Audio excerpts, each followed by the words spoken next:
student, welcome to our channel Sahai Tutorial. Today we are going to learn a poem Fire and Ice from Robert Frost. This poem belongs to class 10, and in this poem two persons are discussing about the end of the world. इस कविता में दो लोगों के बीच चर्चा हो रही है कि दुनिया समाप्त कैसे होगी। तो आइए देखते हैं कि रॉबर्ट फ्रॉस्ट का क्या विचार था, दुनिया कैसे समाप्त होती है। इस पोयम के माध्यम से रॉबर्ट फ्रॉस्ट अपने विचारों को प्रस्तुत कर रहे हैं। तो आइए इस पोयम की लाइनों को पढ़ते हैं और फिर यह जानने की कोशिश करते हैं कि रॉबर्ट फ्रॉस्ट का विचार क्या था दुनिया के समाप्त होने पर। Some says the world will end in fire, some says in ice. कुछ लोगों का मानना है कि दुनिया आग से समाप्त हो जाएगी, जबकि कुछ लोगों का यह मानना है कि दुनिया बर्फ से समाप्त हो जाएगी। स्टूडेंट, यह फायर डिजायर के लिए उपयोग किया गया है और जबकि आइस जो है हेट के लिए उपयोग किया गया है।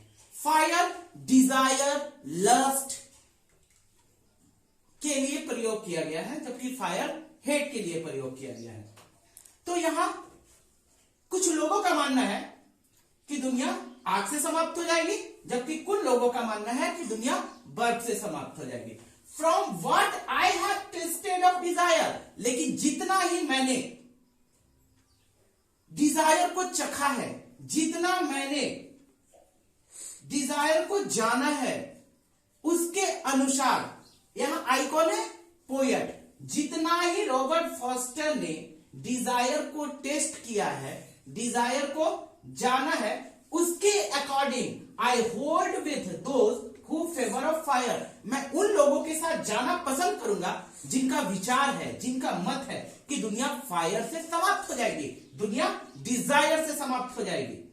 तो कवि रॉबर्ट फ्रॉस्ट उन लोगों के साथ सहमत है जो यह मानते हैं कि दुनिया आग से समाप्त हो जाएगी, दुनिया डिजायर से समाप्त हो जाएगी, दुनिया किसी चीज को चाहने के लिए समाप्त हो जाएगी। क्योंकि लोग डिजायर में, लोग किसी चीज को पाने के लिए कुछ भी, किसी भी हद तक जाने के लिए तैयार हो सकते हैं। कोई भी क्राइम को करते हैं, किसी की भी हत्या कर सकते हैं। तो उन्हें लगता है कि इतना सारा डिजायर है दुनिया में कि वो उन लोगों, दुनिया को समाप्त होने के लिए डिजायर काफी है।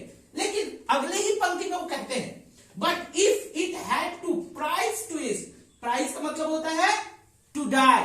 लेकिन अगले ही पंक्ति में रॉबर्ट फ्रॉस्ट कहते हैं कि यदि दुनिया दो बार समाप्त होती है, दुनिया को दो बार समाप्त होने का मौका मिलता है, तो इसका मतलब डबल होता है। यदि दुनिया को दो बार समाप्त होने का मौका मिलता है, I think I know enough of hate, तो मैंने जितना ही ईर्ष्या को, हेट को जाना है, उसके अकॉर्डिंग, उसके फलस्वरूप, I think I know enough of hate, मैंने देखा कि ईर्ष्या जो है वो दुनिया को समाप्त होने के लिए काफी है। यहां पे हेट जो है वो किसके लिए आया है? हेट आइस के लिए आया है और आइस हेट के लिए आया है।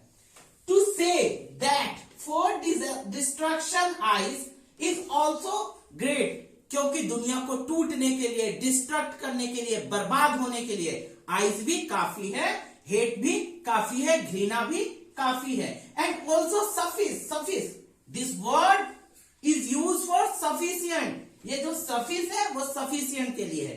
इसका मतलब ये पोएट कहना चाहते हैं कि जो दुनिया को समाप्त होना है, उसमें आइस की भी भूमिका बहुत बड़ी हो सकती है, जिसमें आइस का मतलब हेट की भी भूमिका बहुत बड़ी हो सकती है। क्योंकि हम लोगों के बीच, दुनिया के बीच इतनी ईर्ष्या है, इतनी ज्यादा ईर्ष्या भरी हुई है कि लोग ईर्ष्यालु होकर एक दूसरे के लिए कुछ भी, एक दूसरे को नुकसान पहुंचाने के लिए कुछ भी करते हैं, और यही प्रवृत्ति दुनिया को खत्म होने के लिए काफी है। और इसीलिए पोएट कहते हैं, रॉबर्ट फ्रॉस्ट जो एक अमेरिकन पोएट है, वो यह बताते हैं कि दुनिया को यदि समाप्त होना है तो उसके लिए घृणा भी काफी है। तो इस पूरी पोयम को यदि देखें हम लोग तो रॉबर्ट फॉस्टर जो है उनके साथ भी है जो ये मानते हैं कि दुनिया फायर से समाप्त हो जाएगी, और उनके साथ भी है जो दुनिया को वर्ब से समाप्त होने की बात कहते हैं। तो पूरी पोयम को यदि हम देखते हैं तो यहां पर रॉबर्ट फॉस्टर कहते हैं कि जब चर्चा हो रही होती है, कुछ लोगों का यह मानना होता है कि दुनिया आग से समाप्त हो जाएगी, कुछ लोगों का यह मानना है कि दुनिया बर्फ से समाप्त हो जाएगी। तो रॉबर्ट फॉस्टर बोलते हैं, रॉबर्ट फॉस्टर का मत है, रॉबर्ट फॉस्टर लिखते हैं कि जितना ही उन्होंने डिजायर को जाना है, जितना लोग एक इच्छा अपनी बढ़ा के रखते हैं, उसके अकॉर्डिंग दुनिया फायर से समाप्त हो जाएगी, इच्छा से समाप्त हो जाएगी, डिजायर से, लुस्ट से समाप्त हो जाएगी। लेकिन अगली पंक्ति फिर वो कहते हैं कि लेकिन यदि दुनिया 2 बार समाप्त होती है तो बर्फ भी काफी है। इसका मतलब यह है कि घृणा भी काफी है दुनिया को समाप्त होने के लिए, क्योंकि घृणा के कारण, घृणा के वशीभूत लोग बहुत सारे अनैतिक कार्य करते हैं जिससे दुनिया समाप्त हो सकती है। तो फ्रेंड्स, आई होप आपको ये एक्सप्लेनेशन समझ में आया होगा। यदि आपको ये एक्सप्लेनेशन समझ में आता है तो प्लीज और प्लीज मेरे चैनल को सब्सक्राइब करें, जो आपके लिए नए से नए वीडियो हर रोज देगा, इंग्लिश के नए पोयम, नए टॉपिक, नए ट्रिक्स के साथ। तो थैंक्स, याद रखिएगा, सहाय ट्यूटोरियल। बाय।